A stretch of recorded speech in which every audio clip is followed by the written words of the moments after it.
Hi everyone. Welcome to Earthbound Health, where we care about your health and ours. Please subscribe to the channel and return often to get more no-frills information that will help you create and maintain health.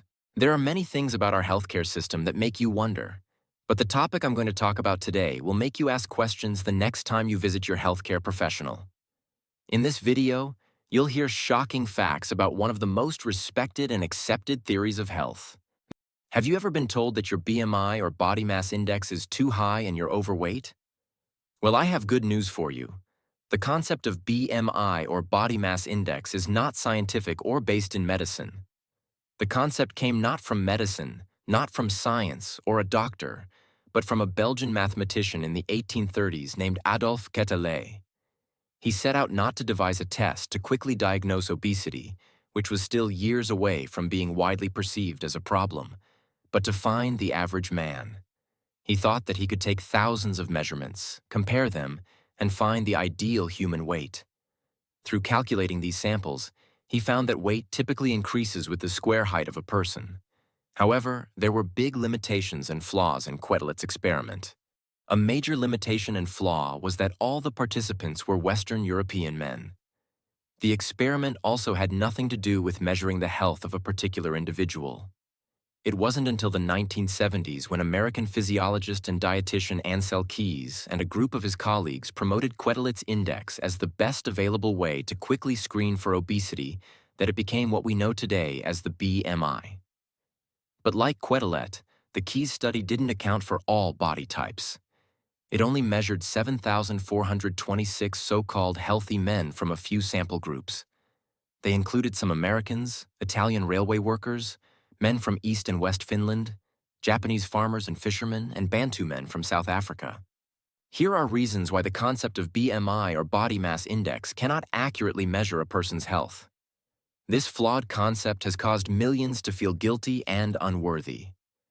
When the test was devised in the 1800s, it only considered white European bodies.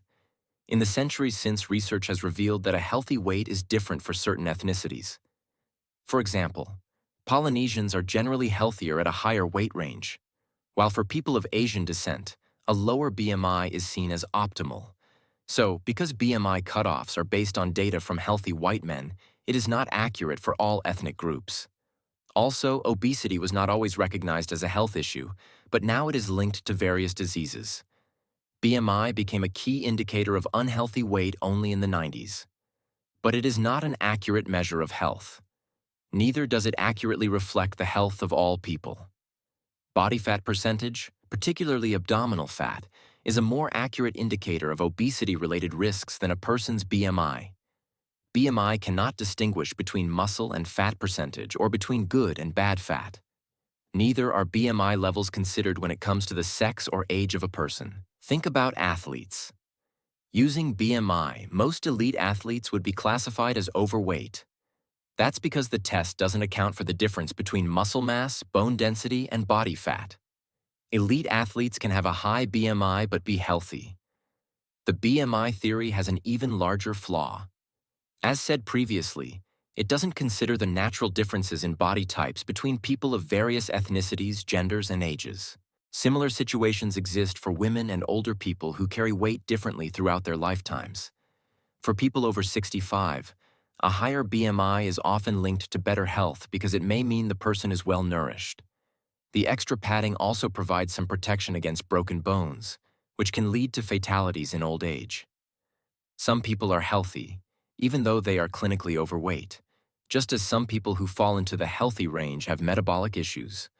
There is a movement called Health at Every Size, which promotes acceptance of all bodies. It rejects concepts like the BMI, which says people are healthy or unhealthy, without taking into account their actual well-being. This unscientific and non-medical BMI concept has fueled an unhealthy diet culture, which has resulted in many people damaging their health. They are taking dangerous drugs to be a certain size. American society has been programmed to admire people who are slim and criticize those who are not. Some doctors also contribute to the problem.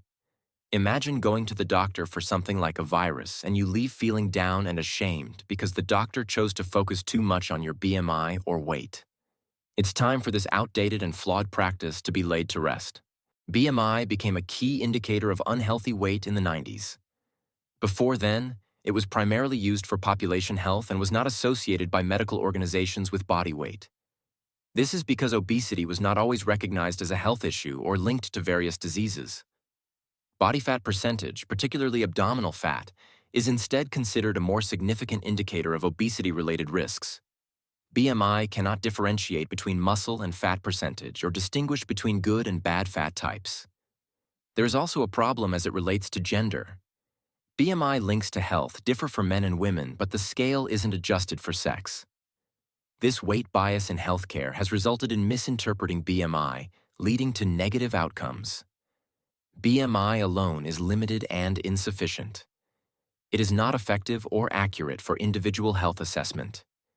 This is because body fat measurements vary in accuracy. It is associated with body fat percentage but not sufficient for health evaluation. If BMI is considered, it should be used in conjunction with other medical data. This is the only way to get a more comprehensive risk assessment and understanding of someone's state of health. This video is not meant to promote obesity. It is meant to call attention to how, for too long, BMI has been used to label people who are healthy as unhealthy. It calls attention to the one-size-fits-all use of BMI and the need to look at the individual and his or her specific health situation. There are many cases where people considered overweight according to their BMI are healthier than those who are smaller and have a lower BMI. BMI can have some use as long as it is used in conjunction with other tests. But the bigger question is whether it's time to move away from size-based labels and weight loss goals altogether. Is it possible that we can lower the epidemic of eating disorders such as bulimia, anorexia, weight loss, drug addiction, and other eating disorder diseases if we focus more on health rather than size?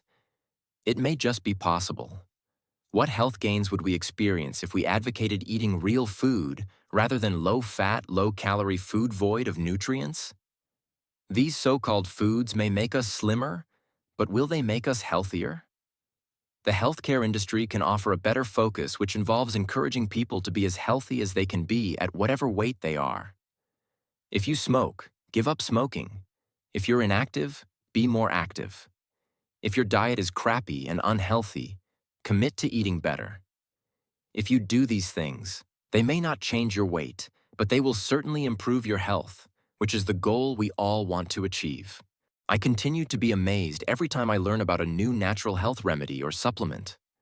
Our original medicine chest is the earth, and it holds the key to our health and well-being. The rich abundance of fruits, vegetables, nuts, seeds, grains, grasses, and herbs, it's ours to enjoy. Thanks for watching. Please subscribe to the channel and return often to get more no-frills information that will help you create and maintain your health as naturally as possible. Remember, we care about your health and ours. Until next time, be safe, be well, and be prosperous.